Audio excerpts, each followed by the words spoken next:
So, welcome to the Adventures in Learning podcast. I am here today with somebody I view as a modern day Judy Blume. She has written the most wonderful, sensitive books about that time in your life when you're struggling between being a child and being an adult. Her books are so sensitive and they touch on things that I don't see in a lot of other children's literature. She's written The Benefits of Being an Octopus, Flight of the Puffin, and her latest book is Opinions and Opossums. Welcome to the show, Ann Braden. Thank you so much for having me. I'm honored, and gosh, what an intro. I was rereading your books in preparation for this. I met you when we were doing the Frostburg Children's Literature Conference, and I read Opinions and Opossums in one gulp. Like I Oh, couldn't put it down. I was so taken with Agnes and her struggles to figure out the religion class and to navigate finding independence and helping her mother find her voice. And it reminded me so much of the best of Judy Blume. And it certainly didn't hurt that I read it at the same time. Are You There, God? It's Me, Margaret was at the forefront. But then I went back and I read the other books, and you've got just such a sensitivity to the way you write. oh, thank you. I mean, being sensitive in life can be hard, right? But it's great when you find your ways to use it as a superpower. Exactly. And I want to delve into the books in a few moments. But before we do, for our listeners, I was going to start with the question I usually ask everybody, which is to describe your own adventure in learning. You haven't Mm, always been a writer. How did you get to the point that you became a writer and an activist? yeah, well, it's ironically very much book based, even though, so when I was growing up, I never thought that writing was something I could do. It was like on the list, the top of the list of things I could not do. And part of that meant that, I never wrote, I never considered writing. And part of the reason behind that was this just, I never felt like I was as good as the people around me. There's plenty of reasons why that wasn't true, but it's still what I thought. And so, one turning point moment was when I was 12, I read Cynthia Voight's Homecoming. And for me, that really put into perspective my struggles. Like they were nothing compared to what the hero on that page was doing. And it's not like she was slaying dragons, she was dealing with life. And that really sort of made me realize I could find a strength in myself that I hadn't been focused on before. And then another key turning point, well, I after I graduated college, I did not know what I wanted to do. I did a last minute bartending class just because I was like, quick, I need a job. But I was waitressing at a pizza restaurant. I was working at a drop-in center for homeless kids in Seattle. And because I had sort of two part-time jobs and I wasn't in college anymore, I had finally had time to read for myself again. And I had never liked history the way it was taught. I really adamantly hated social studies. But I started reading books about like politics and different presidents in the past and history. And I mean, in retrospect, I was realizing that history was made of stories. But I just knew like, oh my gosh, this is a thing I really love. I had no idea. And so I decided I wanted to be a middle school social studies teacher. And um, and so then I got certified and I taught for several years. And really, I loved so much of it. And I stayed home from the classroom when my son was born. And that's sort of, then we have like the third downtime book prompted life changing moment. And this time it was Blue Jay Dance by Louise Erdrich. And I picked it up because I could not, like my son would not sleep unless I was holding him. So I was just stuck on the couch for hours at a time, bored out of my mind. And I had read all the books about composting in the library and all the books about backyard bugs. Like those were my interests at the time. And I was like, I need something else to read. And so I picked up Blue Jay Dance, which is Louise Erdrich's. It's about her and her baby. And I was like, well, it's a memoir about she has a baby. We'll see if it's good. And obviously it was good because it's Louise Erdrich. But there's just one random line in the book where she's talking about going through the woods with her baby to a writing studio. And I thought, oh, it'd be so lovely to be a writer. Like, oh, this just sounds so lovely. But then my exact next thought was, well, writing is something I know I can't do. But like, I was on the couch for 3 more hours. At some point, it was like, well, if I was going to write something, what would I write? And so it's sort of then shifted into like, with enough time, you to come up with a little idea. Like, maybe it's not like I had a whole idea for a book, but it was like, maybe it could be this kind of setting. And then the next day I was like, oh, it could be this kind of character. And then the next day was another little detail. And I did that for 2 months. And I started to actually have maybe a story emerge. And then I started writing, and I thankfully read another book that was very helpful, and Lamott's Bird by Bird, that said, if that first draft is really, really bad, then you're doing it right. And I thought, well, I am doing this all right then. So I kept going. And eventually I got to the end of the story, and it was like, the people, I had made them up. The things they did, I had made that up. And it was such a feeling of power. It was just like, it was such a rush too, because I had not thought I could do that. And so that's when I was like, okay, I have like 7 years between when I'll be a stay-at-home mom while my kids are little. I get 7 years before I need to go back to the classroom or do whatever it is. And I Googled, how long does it take to get published? And Google told me 7 years. I was like, all right, let's see if we can make this happen. So it took 7 years to the month, actually. So Google was absolutely accurate. But it was like very much, I never thought of myself as a reader, really. I mean, I read, but I wasn't like devouring books like some other kids. And I never thought of it as a writer. But gosh, books have just shaped, and downtime, books and the time to sort of really explore what I want to be thinking about, what I want to read, have just really shaped my life. And when you discovered Cynthia Voigt, are there other authors that you've discovered since, either in the classroom or now, that sort of shape your inspiration or that Yes, you I mean, admire? well, I feel like there's some authors that I will read whatever they have, because it will always help me feel like the world is a place full of good people. And so that's Jacqueline Woodson and Jason Reynolds and Padma Venkatraman, and I mean others, but like, it's just one of those things where I love being reminded that stories can really transport you. And sometimes that's by TV, like Netflix stories too. Of course. Hey, a story's a story.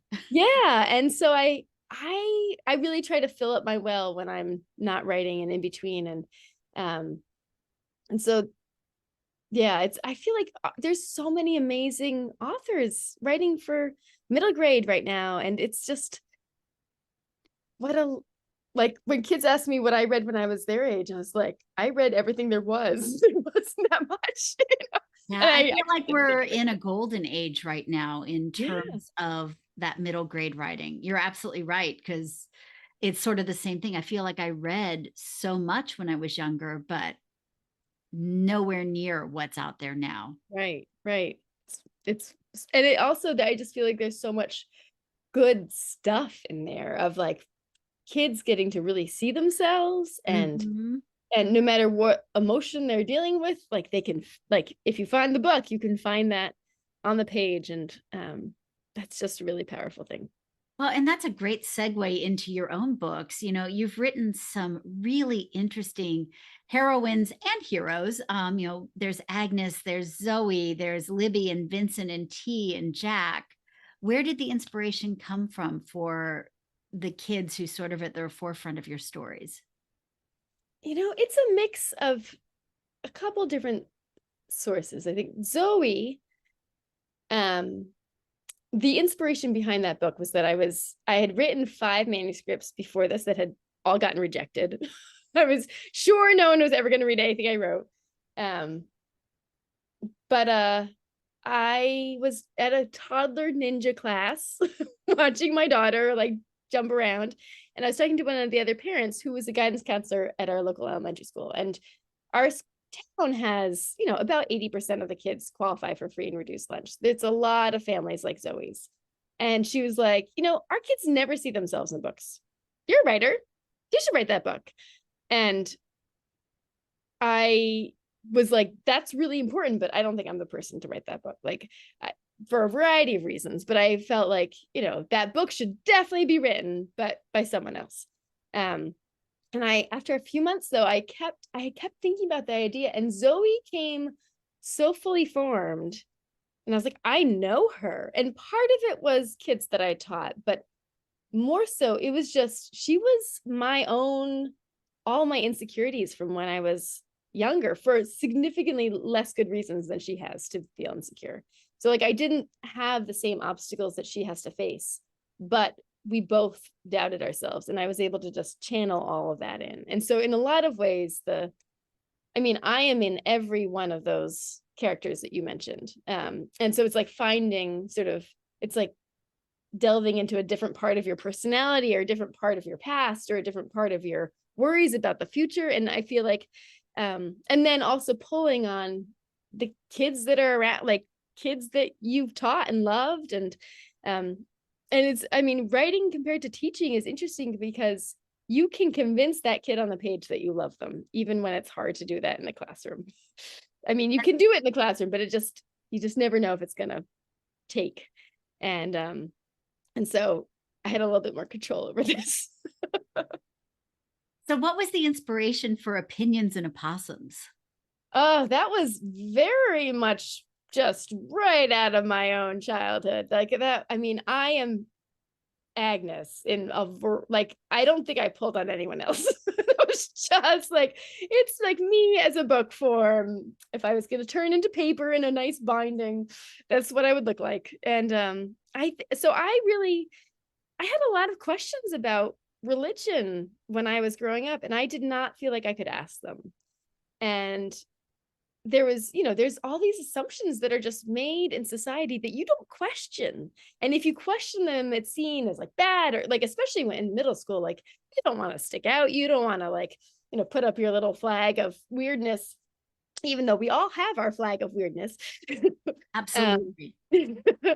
And so I really felt very alone. And I remember one time when I was 12, having a conversation with, she wasn't a good friend, but she'd been a friend since like nursery school. And we were in the library, because the library was close to middle school. We could just go there after school. And we were in the stacks and just sort of spitballing on all the possibilities of like religion and spirituality. And I remember that conversation so vividly as this awakening of like, you can think about all sorts of things and you can question all sorts of things. And I feel like that was the age when I was really waking up to it. Also, that was the age when I was in confirmation class, being like expected to decide what I believed, which is kind of early. Yes. We do from ask everything kids else to that we're make able to do. decisions really you don't early drive on until like you're that. 16. Yeah. So I feel like there was a lot in that period of time, and a lot of it relates to sort of the other piece that I really wanted to explore was that, so my daughter, when I started writing that book, was 6. She was the age of the younger sister of the character Mo, Sadie. And she was very much like that character, where she just would be fully herself. She did not care what anyone else thought. She was a little more reserved in like very public situations, but generally she like brought her game and, screw whatever the social norms were. And I was also conscious that by 12, me and so many other kids, girls especially, will lose their confidence. And I was like, what is that? Why? Why is it, as once we're paying attention to what society wants, that we make ourselves smaller? Like, and I know that there's a lot of obvious things, but I was like, I think that there's subliminal, super like under the surface stuff going on too. And so that this is sort of me trying to figure out one angle of like, okay, so why don't we feel like we get to belong and are as good as everyone else? And I like the fact that you worked some of that through Mo as a male character too, because that was interesting. And I do think middle school boys also struggle with that sense of who I am and how do I conform to the pressures that are being put on me. Absolutely. And I think in some ways, there's so much more work superficially done around girls feeling empowered and feeling like they can be whoever they want. And that work hasn't really been done around boys, to be like, you can feel however you want. You get to have the whole range of emotions. Like, you look at the clothing sections of stores, and girls get every color and boys get, black, gray, white, red, and blue, maybe some orange, like a few other You colors. might get green if you're lucky. Yes. And like, if you think about it, that's actually the same color scheme that we have for what kind of cars we can buy too. It's like this, like all the ways that our society says, like, no, boys and men can only fit into this one box. And like, you go out of that and you are taking a huge risk. Like, that just limits, it's so much harder to be a healthy boy when you have that as your surrounding water. And the opossums, I have to ask, where did the opossums come from? So I was so I still have the same process for writing often, where I will just have like one tiny little idea a day for 2 months, and I'll write it down, and I do bullet journals. So I use lots of washi tape and colored pens, and I will make one spread in my notebook that says theme, and one spread that says setting, and one spread that says plot, and one that says characters. And I will just try to write down one thing a day in any of those 4 categories, whatever comes first. And for me, theme is really like, what am I angry about? And what weird animal am I going to use to like delve into the psyche of humanity at the middle school level? And so I had just sort of this general idea about sort of looking at some of the patriarchy in religion and the shift of confidence of girls, and also setting it in a town like where I grew up, which was sort of a suburb of New York City and Connecticut, where there was a lot of conformity. And so that's kind of what I had. And I was out to dinner with some librarians in Virginia doing school visits. And Laura Ivy looked at me and she said, "So how about an opossum for your next book?" And I was like a roadkill possum is like the mascot of suburbia. Like, that could be amazing. And then, of course, in the editing process, my editor's like, the possum can't be dead. And so I was like, okay, a dead possum is like, the patron saint of suburbia. And there's so much metaphor that you can dig into there. So yeah, often I'll sort of start with a weird animal and then see if it actually works, if it's just my gut being too weird. But in this case, I was like, oh, there's lots of good stuff in here. That's great. And, we were talking earlier, I just got back from Iceland and I had seen the most beautiful puffin colonies. And I was thinking about that in terms of Flight of the Puffin. And, the metaphor with the puffins in that one, where you've got the 4 separate stories that come together around one act of kindness, how it ripples out. Which came first, your work with Local Love Brigade or Flight of the Puffin? So it's funny because Local Love Brigade came first by a few years, and someone's like, this should be like a picture book or something. And I'm like, yeah, I don't think anyone, no. And I often think I'm keeping this part of my life separate from my books. Like, but at some point I had the idea Flight of the Puffin really came out of like, I had just been doing lots of school visits for the benefits of being an octopus in places that should have been very different from each other based on the narrative that we are getting from politicians. I was like, all right, I see so much connection. Why is no one talking about the connection? And so that's really where the concept came from. And then I was like, really, for a while, I was like, how are they all going to get connected? I can't figure out how. And I feel like something came up about, like, I don't know, I sent a postcard. And I thought, oh my gosh, like, I've been doing this for years. How did this not even occur to me? How did it take months? So, and it was one of those things where I think often things have to sort of settle into your psyche before you can figure out how to delve into them to write. I mean, some people must be good at like turning it right around, but I'm a slow simmer kind of writer. I like that. So let's go a little bit further into Flight of the Puffin, and then I want to back up and talk about Local Love Brigade in more detail. So with Flight of the Puffin, you're telling 4 separate stories, and you just alluded to, you were looking at the things that bring us together versus the things that wrench us apart. Yeah. When I saw you speak in Frostburg, I think you showed a map that kind of gave a sense of that connectivity. Can you talk a little bit more about the things that bring us together? Yeah. So one of the things that I think like there's talking points and then there's actual truth. And I think often people we go to I think I want to categorize this person, or I want to categorize how I feel about this. And we go very quickly to narratives that have been set in stone by us, by the media, or whoever's the most influential people in our family, whatever it is. So it's like you're hooking yourself onto an already existing boat. And what that doesn't account for is when you have actual conversations human to human with people, and it's not about the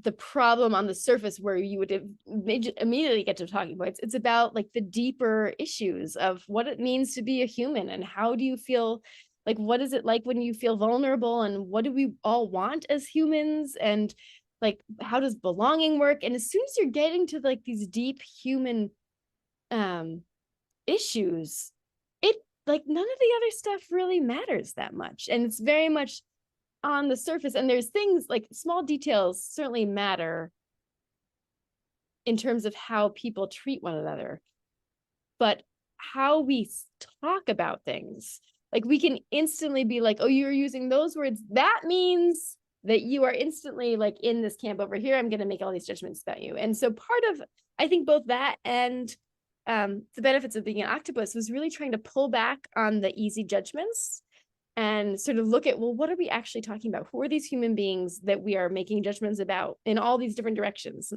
And so, yeah, finding that the commonality. And in one of the things, I think the map in Flight of the Puffin that I showed was towards the, when the book came out, it was during the pandemic.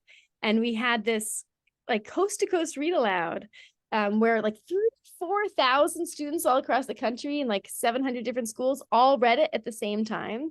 And like there was schools that were matched up with one another, so they were like connected via pen pals with other classrooms. And like I just feel like, especially during the pandemic, we all felt so alone and isolated. And finding, well, it's similar to the local love brigade, but like as soon as you find a little way to come out and interact with someone else and connect, you just feel like you belong, even when you might be sending out kindness to someone else, you know. And so I feel like finding those ways to sort of activate our own selves so that we feel part of the fabric, I felt like that was really important. I think that makes sense. And let's talk a little bit about local love brigade. I know that you started this in response to the election in 2016 when you saw people who were feeling afraid. Yes. Can you talk a little bit about it and how people might become involved with it? Yeah, so it's one of those things where it's very simple and so very accessible, and it can make a really lovely difference in both yourself and whoever you affect. And so the concept is that you just take an index card and you cover it with messages of love or support or just hearts or whatever it is, and you send it to whoever is facing hate. And we set up a Google spreadsheet to keep track of the addresses that needed love. At the beginning, we were sending them to all the synagogues that were getting bomb threats all the time. The very first, the way this started was that I heard that the Islamic Society of Vermont had gotten hate mail. And earlier that day, I'd been trying to talk to people, like trying to figure out what could we possibly do about all this hate. Like we as regular people should be able to push back if the hate is coming from regular people. So what can we do? And so postcards came out of that conversation. So later that day, when I found out the Islamic Society of Vermont, I was like, okay, I'm going to take colored pencils and I'm going to cover this index card in hearts and I'm going to mail it to them. If they can get hate mail from a stranger, then they can get love mail from a stranger too. And so I got other people to send postcards, and they ended up getting like 500 postcards covered in hearts. And there's a video of the imam holding this huge stack of postcards. And what he says is, if the person who sent that hateful message knew that this was going to be a response, I don't think they would have sent it.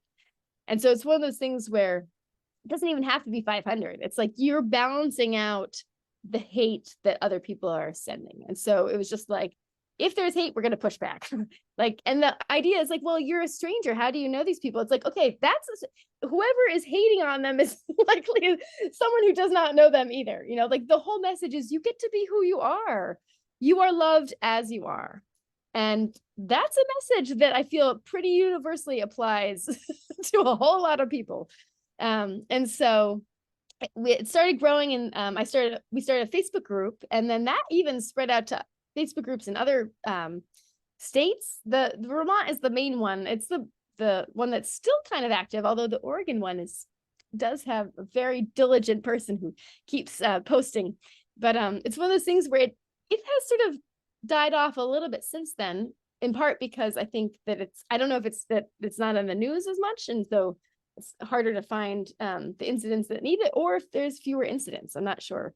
But it's something where when something bad happens, it doesn't matter how long the group has been quiet. It's easy to be like, this just happened. Can we all send index cards?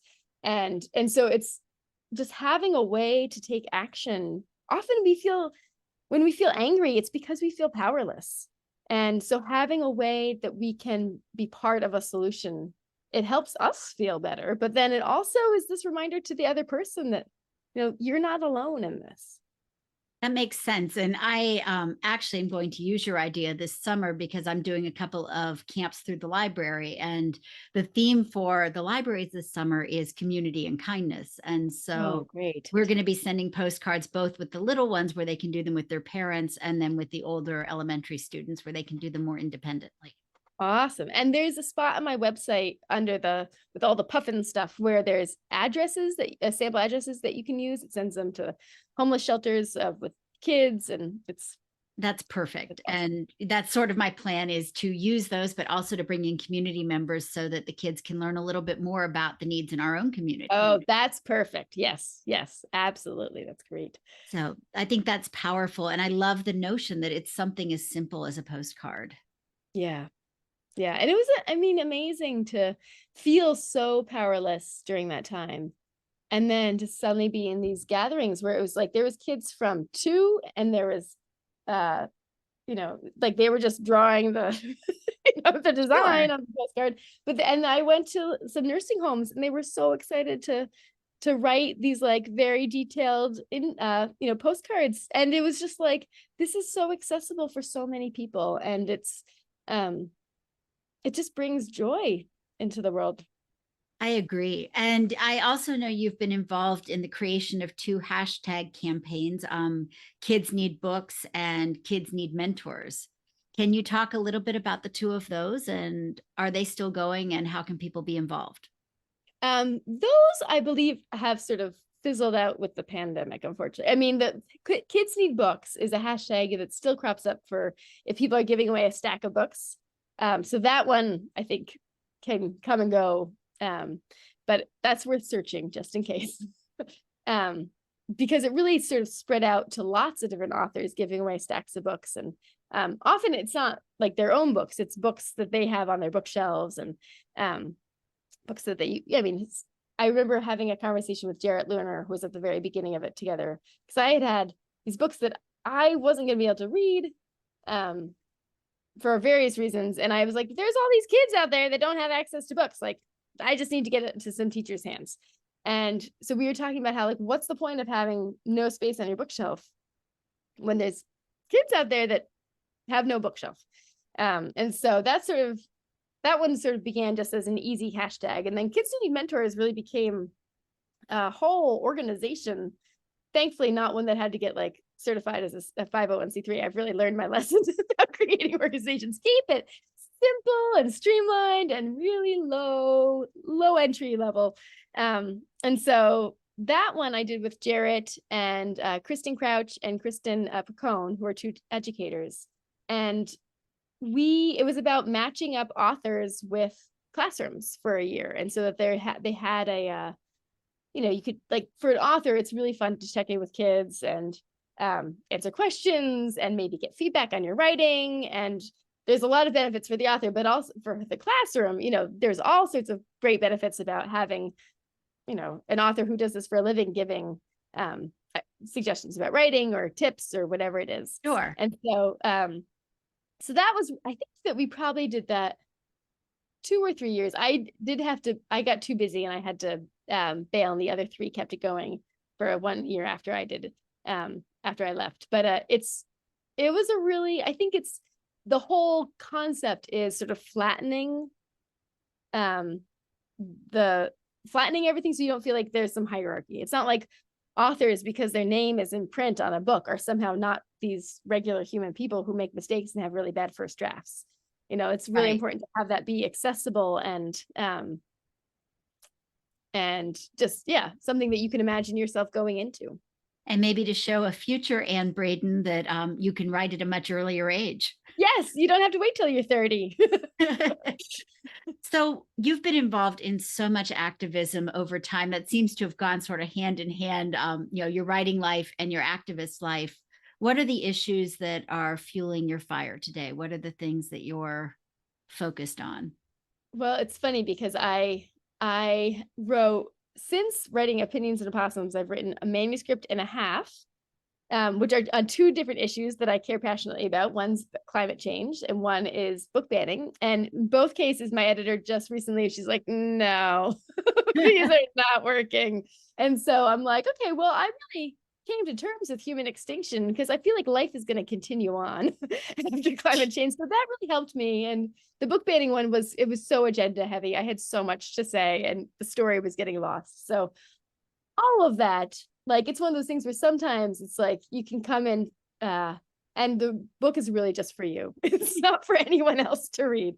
And so now I'm starting to work on something that's not really an issue in terms of an issue, but it is universal because I realize that one of the things that my books have in common is that they're all sort of talking about something that affects kids, but that is not talked about much. And I was like, you know what no one talks about when they're kids and what everyone is terrified of? Death. And so I wanted to have a book that's not about grieving, but about like just that existential crisis of like, I'm going to die at some point, and how do I come to terms with this and not live in a paralyzed way? So I'm sort of exploring that counts as an issue. It's an issue. But it was funny. I was at the last school visit I had this year in June. I just started working on this, or I guess I hadn't started writing yet, but I had the concept and I was like, so I'm thinking about my next book will be about teeth. And all the kids were like, oh, that's funny.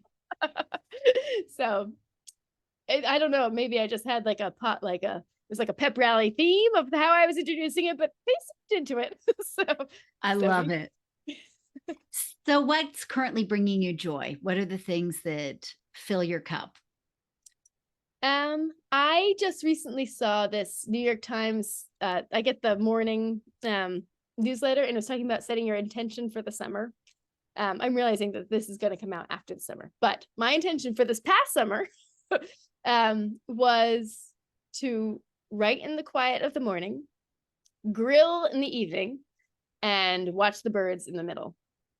And so I feel like I'm trying to really shrink down. I mean, it's probably as you age, this is like natural, but like really being present. And I can be so driven, I mean, in like a tunnel sort of way. And I mean, that's one of the things that my character in this book is going to have to deal with, because I think sometimes the way we process the fact that we're going to die is to feel like I've got to like just cram it in now.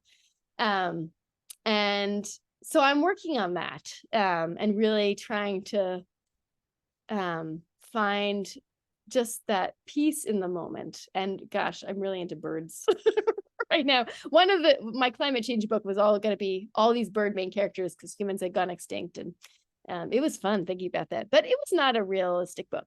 I mean, it was like about human extinction for middle grade. It's like a bit too much. But good therapy for you. Yes, very good for me. And the birds might show up in another book. Yes, yeah. I feel like, yeah, maybe not with like whole heist plans for how I'm convinced crows will take over when we're gone. Ooh, that's intriguing. I could see that. And they might run afoul of the hawks. Yes. I mean, there's a whole lot of anyway, it was a lot of things that were fun and also depressing to write, but yeah, doesn't mean it should become a book. So one of the things that I know teachers and librarians and authors are grappling with, and you alluded to it just a moment ago, is the issue of book banning. That Yeah. we seem to be, on the one hand, if we can get past our own agendas, there's so much more connection we can make as humans. But we also seem to be reverting to that sort of knee jerk, I hate this, I hate that, I'm not going to read it, but I'm going to ask that it be banned. Are you Right. running into that? Or are you seeing that within the industry? And how do we go about addressing it? So I see a lot of similarities between, so I did a lot of organizing around gun laws in Vermont, which is a very controversial issue in Vermont. And it was when I started, you couldn't even talk about guns at the state house, in part because a few people had sort of bullied everyone else into silence. And I feel like there's a similar dynamic here where there was just, I don't know what the study was. I think it might have been Penn America, um, but it seemed like looking at the book banning, it's really stemming from 11 people. Like, this is not like half the country believes this and half the country believes this. It's like we're talking about it because 11 people have found a way to make their voices really loud. And one of the things that I think is important when you're teaching, right? You can't let those few loud voices control your classroom. And that's how I sort of thought about it when I was going. I felt like I had to get involved in the gun stuff because I was like, if I'm not going to let someone bully other kids in my classroom, why would we let them bully like an entire state into not being able to even discuss an issue? And this is similar where it's like you can't discuss these issues, right? We're shutting the door that there can be no discussion about, you know, what has happened in the past for people who are not white, you know, what is currently happening for people who are not white, what is happening like constantly for people who are not straight and cis. You know, it's like one of Right. those things where like they're trying to shut the door on discussion by bullying everyone else into silence. And so really the dynamic has to be that you've just like, it was so hard to get going in Vermont because you just didn't have the critical mass of like a whole organization like the, you know, like the NRA that they already had this whole built-in organization. And in some ways, this is very similar because a lot of the and this is why my book was going to have way too much agenda, but like a lot of the last several decades have been building an organization to try to push back on any moving forward on issues that affect people who are not white men who are rich, and also just sort of creating this idea that it's like a 50-50 situation. It is not. This is not a debate because those are equal Right. footing.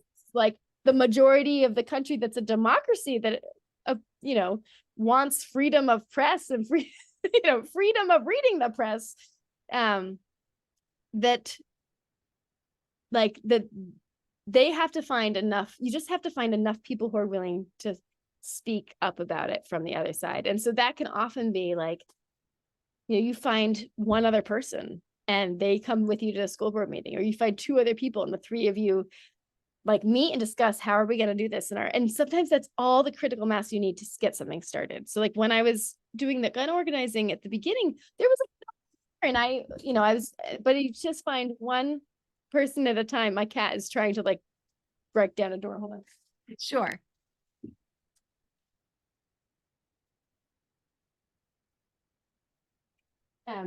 You just have to find like one person at a time, be like, okay, I have three people in this town. They can start organizing now. And so it's hard when you don't want to face a bully by yourself. Like you just sort of think of basic bully behavior. You have to sort of find the other people that are willing to stand up and be upstanders. And it doesn't have to be complicated. You don't have to like shout them down with all these like talking point arguments. It's just like, you just have to say that we believe in being able to read books. You know, that's Right. it. Well, and that sounds so much like Zoe finding her voice in Octopus, or Agnes being able to ask the questions and opinions and Opossums. Yeah. That Yeah. it's finding the courage to be able to speak up and realize that once you've said it, it wasn't as scary as you thought it was going to be. Right. And you don't forget how strong you can be. Like you never go back to that previous self. And for me, that has been very true. Like we started this talking about how like I write sensitively, and I've always been very sensitive, and I've always was sensitive to criticism. And when I was doing all that gun organizing, I started getting bullied all the time by people just swearing at me, saying every possible mean thing they could think of. And because I had a few people close by, like my family was super supportive, I was able to come through that and really be stronger. And I'm not going back to the person I was before, except I will keep all my sensitivity for my page. No, that makes total sense. But you've added the sensitivity with the strength that you built from that experience. Yeah. Yeah. But right. We want to have a combination, right? We want to be able to feel feelings and we want to do something about it. Exactly. I love that. So what's next for you? Well, so beginning this, I have just before we recorded this, I have basically the first 20 pages of a new story to send to my editor, see what she thinks. And I feel like there's so much to write. The pandemic, I feel like it affected, I mean, I feel like for so much of my books, I'm looking for how are kids heroes in ways that they don't recognize themselves as heroes. And I feel like the pandemic was like that everywhere, you know, so many kids dealing with stuff that they didn't know there was no other choice. And how does that sort of get into our networking of like, how do we like our brain synapses? And so I feel like there's a lot of books I have to write. That sounds terrific. And I know I'm going to include your contact information in the show notes. If you're an educator, there are some amazing resources on the webpage to go with the books, and also links to local Love Brigade and other ways that you can get involved. Ann Braden, thank you so much for being on the Adventures in Learning show today. It has been a delight to have you. Oh, thank you so much. It's been so wonderful to talk to you.